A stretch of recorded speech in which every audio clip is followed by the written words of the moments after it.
Hello বন্ধুরা, আজকে কি রান্না করছি আপনাদের সঙ্গে শেয়ার করতাম।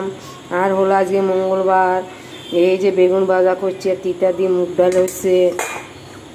আজকে দুধ গা জাল দিতে পারি না, কাটি গেছে, ছানা হয়ে গেছে কাটি। আর ইয়ানে ভাত বসাইছি, আর ইয়ানে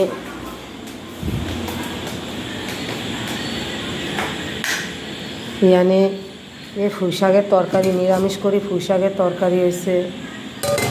তো আর ইয়ানে করছি আজকে সকালে করছি এই যে ইলিশ মাছের মাথা দিয়ে শাল কুমড়া রান্না করছি। আর ইয়ানে ইলিশ মাছ বাপা করছি। এই ইলিশ মাছ বাপা করছি আজকে, শাল কুমড়া ইলিশ মাছ দিয়ে করছিলাম। ও এই বেগালে খাই গেছে, আবার নতুন করে ইলিশ মাছের মাথা তুই আবার শাল কুমড়া দিয়ে করছি।